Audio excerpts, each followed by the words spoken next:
Alors Patrice, au menu aujourd'hui, bonjour. Oui, bonjour Thierry, bonjour à tous.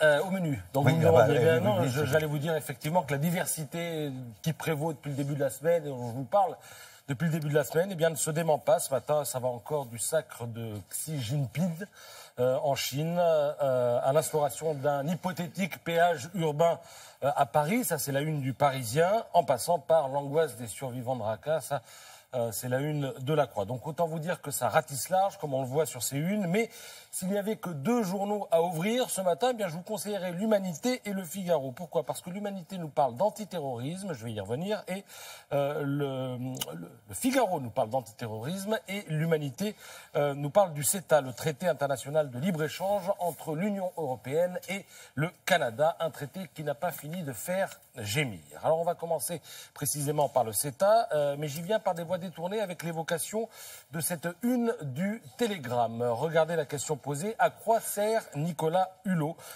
Posée différemment, la question pourrait être: pendant combien de temps encore va-t-il avaler des couleuvres? Alors on fait le point. Le glyphosate, l'Europe a décidé de ne rien décider. Hulot est évidemment vent debout face à lui. Et puis le CETA, le fameux traité de libre-échange qui, selon La Voix du Nord et son éditorialiste Hervé Favre, donne des cauchemars à Hulot. Alors, ce traité, on y vient, avec l'Humanité, il pullule d'incertitudes, notamment sur l'agriculture et l'alimentation. Beaucoup jugent qu'il est incompatible avec l'accord de Paris sur le climat. Nicolas Hulot a d'ailleurs brandi une forme de veto climatique que la France pourrait opposer à ce traité si jamais il devait mettre en danger l'accord de Paris. Parce que avec cet accord de libre-échange, la France ouvre son marché sur le principe, au saumon aux hormones, à la viande trafiquée, au poulet lavé avec du chlore, toute chose que le Canada pourrait se presser de nous vendre, alors que ça n'est pas franchement dans nos habitudes. Alors bien sûr, la France promet des contrôles, la France jure qu'elle fera tout pour encadrer l'accord de libre-échange. Elle dit qu'elle ne laissera pas faire n'importe quoi, mais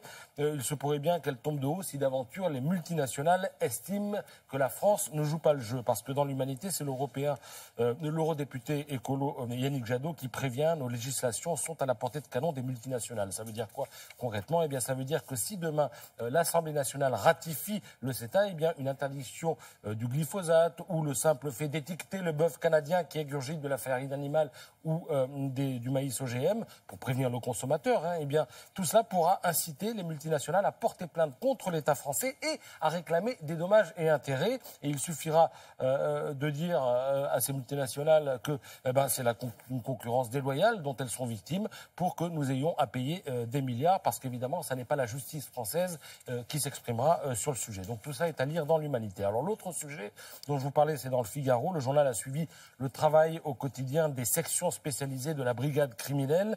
C'est un service d'élite en première ligne pour parer les attaques contre la France. Et alors depuis janvier, il y a eu en France 10 attentats et tentatives d'attentats qui ont mobilisé ces hommes. Cela a mené à 63 gardes à vue. Et ce qui est fascinant, c'est de voir tout ce qui leur remonte comme info au quotidien. Tout arrive en même temps. Vous avez par exemple, le jour où les journalistes du Figaro étaient sur place, depuis le commissariat, une plainte qui remonte d'un sapeur-pompier qui vient de transporter un type agressif qui dit: je veux me faire sauter en France ou sinon je veux aller en Syrie. L'info remonte. Dans le même temps, Gare du Nord, la brigade des chemins de fer, contrôle un type qui est fiché S. Donc du coup, les policiers vont s'intéresser à son parcours, tous les appels téléphoniques qu'il a passés, tous les hôtels dans lesquels il a séjourné récemment. Et puis dans le même temps, toujours, vous avez un employé des serres municipales qui déclare le vol de 5 bouteilles de gaz, etc., etc. Donc tout ça remonte.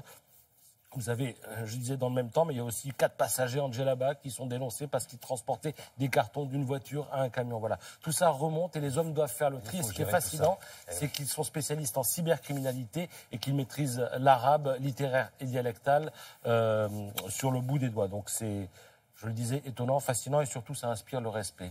Voilà. Merci beaucoup Patrice, on se retrouve tout à l'heure.